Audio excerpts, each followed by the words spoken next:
playing field, I would make sure everyone was in agreement and move out the way. Then let's see what this country would look like without a 400-year head start. You know what I'm saying? I know that's a fantasy, but despite that, despite what I see and believe, these wrongs that I've spoken of have really affected this country that I love and all the people within it, all the people within it, and not in warm and fuzzy ways either. So today I want to discuss some of those ways with you. I'm going to concede right now and inform you that you may not like everything I have to say.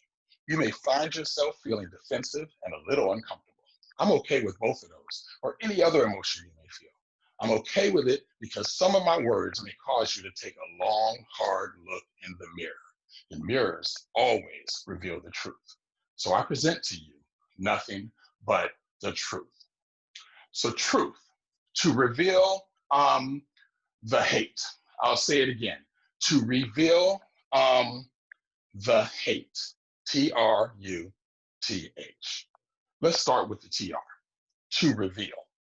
Now there's a scripture in the Bible that reads, "My brothers, if any of you strays away from the truth and another corrects him, you not only save a soul from death, but reveal a multitude of sins." Of course, I'm paraphrasing, but the message is simple.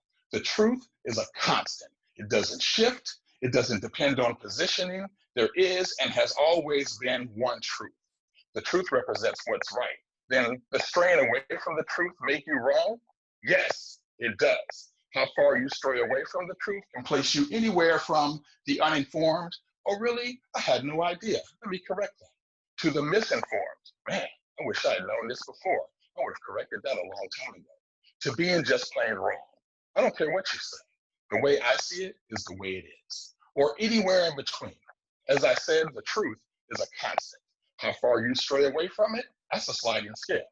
So David, what is the truth? I'm so glad you asked. It's simple. It doesn't require a lot of deep thought. You ready? The truth is this: racism is wrong. And I'm not just talking about those who know that already, nor those who admittedly feel that they are better than others because of the color of their skin.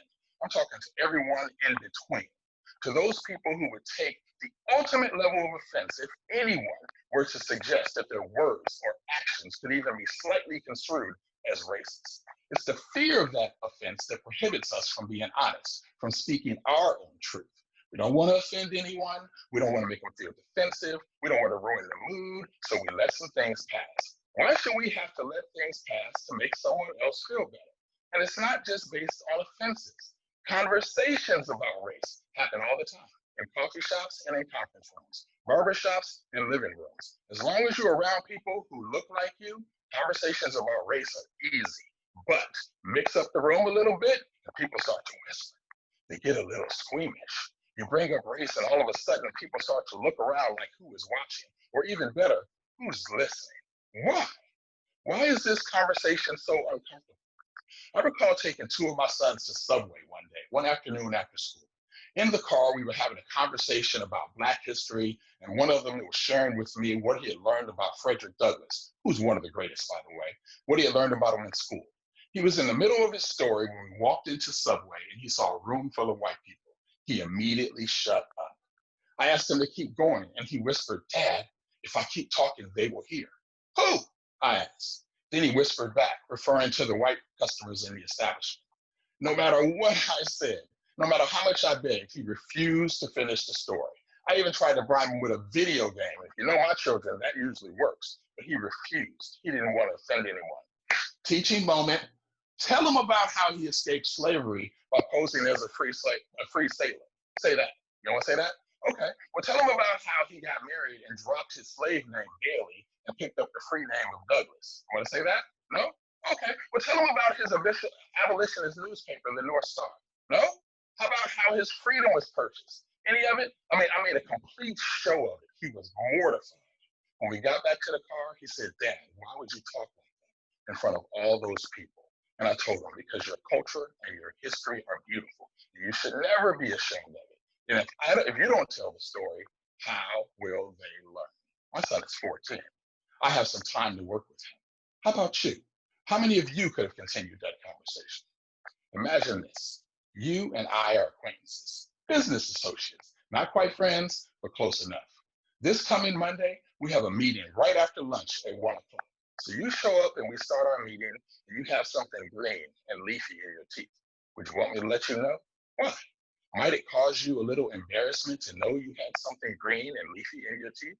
Might it make you a little uncomfortable afterwards to know that you showed up to this meeting with something obvious protruding from your mouth? I'm sure the answer to both of those questions is yes. But in the end, you'd appreciate knowing because you wouldn't want to spend the rest of your day with something green in your teeth. Am I right? After the embarrassment and any level of discomfort that you may feel for the moment, you'd likely feel better knowing that you get to present your best self for the rest of the day without further embarrassment. You follow me? And deep down, I'm sure you'd appreciate the fact that I was kind enough to let you know. And why can't we do the same thing with racism?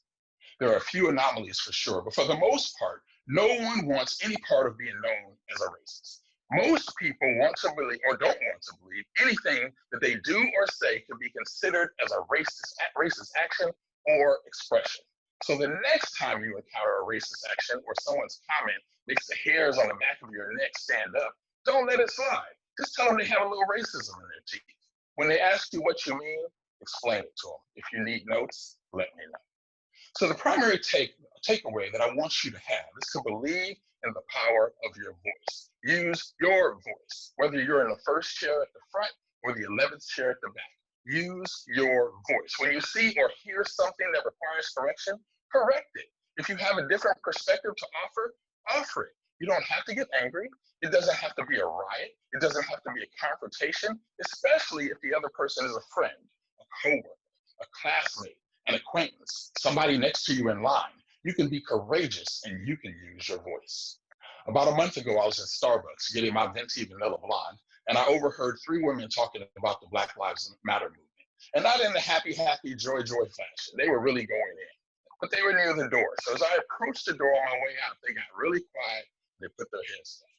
So I approached them politely and I said, hey, were you guys just talking about the Black Lives Matter movement? And I'm looking at them and I'm smiling. And after a moment, one of the ladies said, yes. And she said, can I ask you a question? And I replied, absolutely. She said, don't all lives matter? I smiled and said, of course they do. All lives definitely matter. So she replied again, then why the emphasis on Black Lives Matter? The other lady started nodding their heads. I smiled again and I said, if I was to say to you, Black Lives Matter too, would that make a difference? Each of them looked at each other and started nodding their heads. And from my vantage point, the lights all came on. I wished them a wonderful day and I walked out with a smile on my face. There was no aggression, no confrontation, no bad words. And I want to believe I made a difference. So what difference could you reveal with your voice? So next up is the you, to reveal the hate. So are you wondering where is the you? The you is the Yeah, I said it.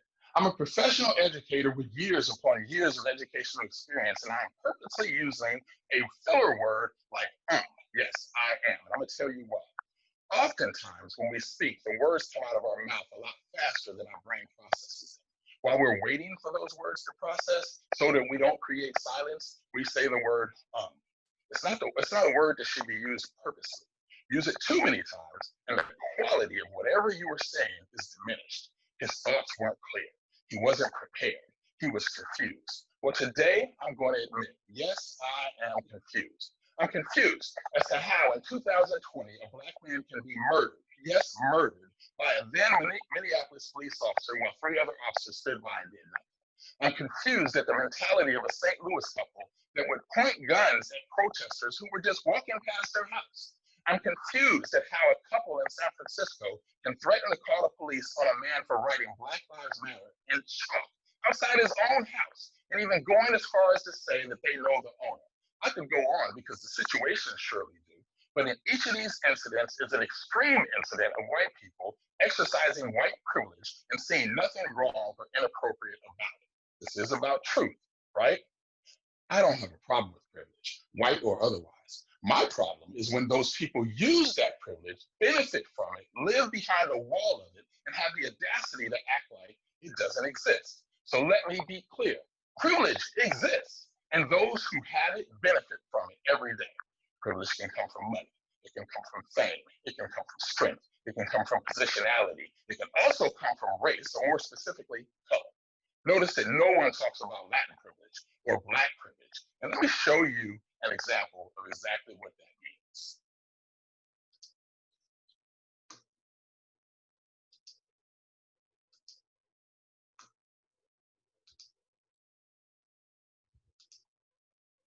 All right, so this is Google Chrome. I'm sure you guys are familiar with that. You guys have done searches time and time again. It's going to go here in the search, and I'm going to look up a term like Latino.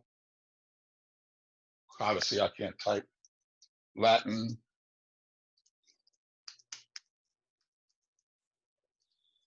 Ooh, this is going bad. Latin privilege. Is that spelled right? Nope. There we go. See the number of results in that? 2,380 results. Should we keep going? Let's look up Black privilege. That'll be fun.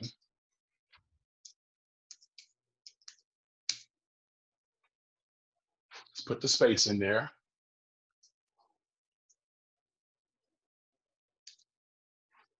About 430,000 results. You ready for this? Let's look up white privilege. And I'm gonna spell privilege right this time. 6,340,000 results. See the difference? White privilege, when we look it up, 6,340,000 results. Black privilege, not even 500,000. I think Latin million was not even 3,000 results.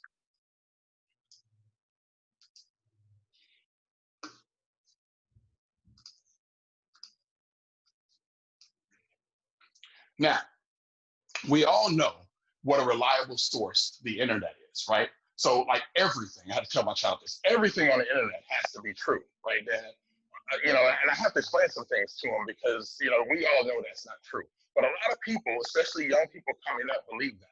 But right, wrong, or indifferent, the number of instances of the term white privilege outnumber Black privilege by over 7 million hits, right? So should we review them together or just face the fact that maybe it's a real thing? Maybe because there's so many incidents of it out there, that's why we see so many Google hits. So how is that possible, right? Color, this is another thing that kind of gets to me. Why is it that people will say, I don't see color? I don't understand how that's not possible. You can see individuals around you. No one looks into the sky and says, oh, well, I don't see the color. They look in the sky and describe it.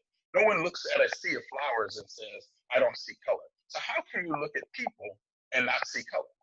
God made us all to be equal. He made us all in his own image to walk the earth, to establish dominion, to be fruitful and multiply. He also kissed us with varying degrees of sunlight and cast a multitude of hues upon our bodies. And you dare to not see it? You know who doesn't see color? Let me show you this. I got another example for you. I'll show you someone who doesn't see color.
I love that video. That video is one of the examples of what we need to really strive to be, that unity, that genuine love from each other. But there's a couple things I want you to notice in that video. The boys ran towards each other, they kissed each other, they embraced, and these are toddlers, they're probably around 2 years old. They shared some toddler speak, we've all heard about that. And then they started running again. The little Black boy turned around a few times to make sure his friend was still there. He wasn't trying to leave him behind, he just wanted to have fun with him. These two boys really show us the true nature of life, that we were put here to love one another. that although we have differences, these differences should draw us together and not tear us apart. So let's just assume for a minute that they stay friends, that no one moves away, that there's no personality conflicts to keep them apart. At some point, not today, but at some point, they will become very cognizant of the fact that they have a very different skin color, and it shouldn't matter at all. My point is that they will see the color, and it won't matter. As the R&B recording artist first says in her song, I Can't Breathe, do not say that you don't see color. When you see us, you need to see us. Now, I cross paths, socially distanced, of course, with hundreds of people day in and day out, at work, in class, in the store, in my community, and I see the color of each and every person. But that's the beauty of us as a people. Not us, but all of us. We're all different, and that's okay. But to appreciate these differences, you have to see them. So admittedly, I get to use word because I'm confused. And racism is wrong, but it doesn't make any sense. So truth, to reveal, I'm using it purposely, to reveal the hate. And we know hate is just a very strong word. It takes a lot of emotion to get to a point of hate. That's where the saying, it's a thin line between love and hate comes from. Love is an investment and it takes time to get there. Hate is also an investment. So I have to ask the question, what happened? How did we get to a point of hate? I was having a conversation recently where someone commented, David, what you are referring to isn't hate, it's more like indifference. I almost lost my mind. You think this country is suffering from an epidemic of indifference? Really? How far do you want to go back? Should we start right around 1865, between 1865 and 1876, when federal troops occupied southern states just to provide protections to the people who were recently released from slavery? Between 1887 and 1953, because now the federal troops are gone and people in the South are unprotected. According to the Tuskegee Institute, almost 3,500 lynchings of Black people occurred during that time. Is that indifference or is that hate? What about between 1954 and 1965? Countless people of color and their allies lost their lives pursuing a dream of equality in a country that was known as the land of the free. Simple liberties such as the right to attend school, the right to vote, the right to sit in any seat on a bus had to be fought for. Is that indifference or is that hate? 1965 to the present, Black people account for 13% of the population, but 34% of the prison system. The percentage of unarmed Black people killed by police is higher than any other race. Any other race. Black students in the United States are subject to disciplinary rates at rates much higher than their white counterparts. And these actions put these students at a higher risk for negative life outcomes, including into the jail system, the school to prison pipeline.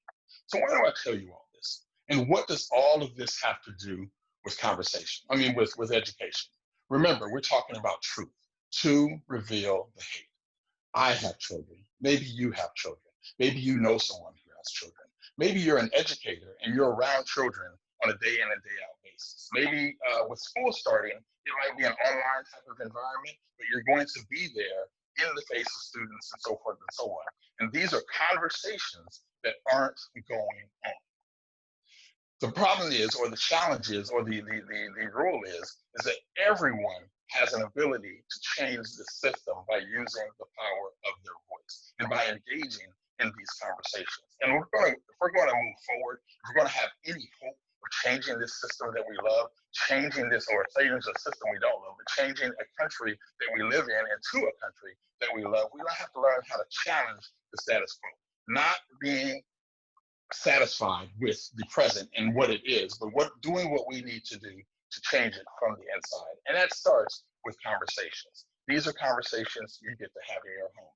Maybe you pull your children to the side tonight and say, hey, where do you stand on this? What are your feelings towards race and equity? Explain to them what equity is. What are those things? What do these things mean to you? Start with your job at the water cooler conversations. How do you have these conversations there? We have to get past the uncomfort of this situation to make for a better tomorrow. And I say this to you because it starts with you. Anyone who's watching me right now, anyone who's listening to me later, I want this to be a wake-up call for whatever it is you're doing, however you're doing it, to make sure that your part in this change is being done, because it starts with you and the power of your voice. Like I said, I only came here to give you the truth. The truth may not be something you like, but the truth is something that we all need. Thank you guys for listening to me. And I just want to pave the way for our next speaker. You guys have a wonderful and amazing day. Bye.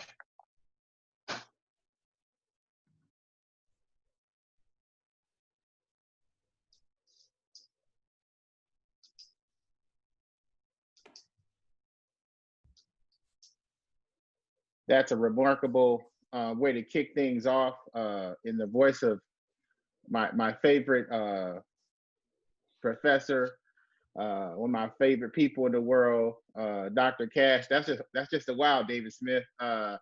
Tremendous way to kick off the Educational Truth Conference. We couldn't ask for a better way to start off. So I was blown away by that session, and that's only session one, guys.